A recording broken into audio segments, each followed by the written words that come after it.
nama dubbii guddatu dubbii dhiisaniif, nama garaa guddatu ammoo qorii dhiisaniif, nama falmii guddatu ammoo falmii isaa san dhiisaniif. Obboleeyyan kiyya kuni mammaaysa Oromooti. Waa malee akkana hin jenne. Ilma namaatirraa nama akka malee dubbii guddatuutu jira. Kayoo usteetuma dhageeffatte hanga hafuurri itti citamuu takkatti hin callisne. Kanamaan na dhageeffachuu jira. Namni kun waaniin ani dubbachuu jiru tana maybii narra beekuun malaa takkaanuu narra informeeshina qabaachuun malaan sammuusaa keessa hin jirre. Kawaan arke hunda waliin laaqeetuma haasawu. Ammallee nama nyaata guddatuutu jira. Nama akkasii nagee wajjin bahuu yoo barbaadde nyaatuma kana dhiistaaf qorii dhiistaaf ati yeroo hunda isaa wajjin waliin nagayaa jechuu.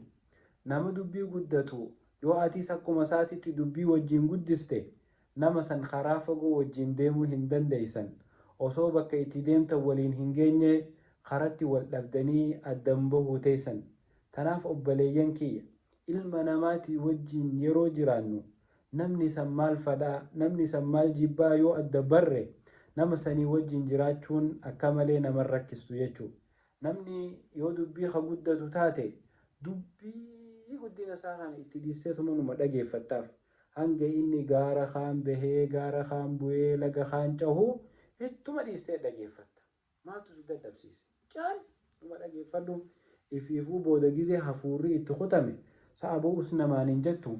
Ni dadhabdallee namaan hin jettu. Ifiif siin ja'u ta'a. Gurruma irraa qabadhu. Nama qorii guddatus nama nyaata guddatus qorii dhiisifu mataatti.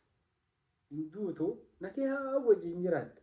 Nama falmii guddatu jira. Nama kudhanii wajjin kophaa falmu.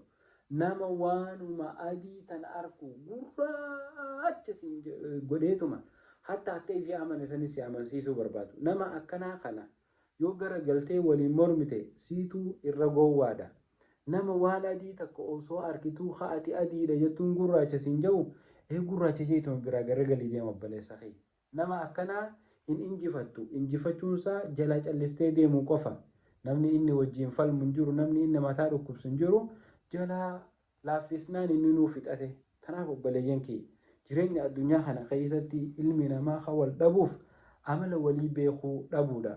Oromoon akki jettu wal beekuurra waliif beekuutu irra wayyaadha, irra gaariidha jedhan. Kanaaf obboleeyyan kiyya walii beekuu qabna. Wal beekuun qofa faayidaa hin qabdu.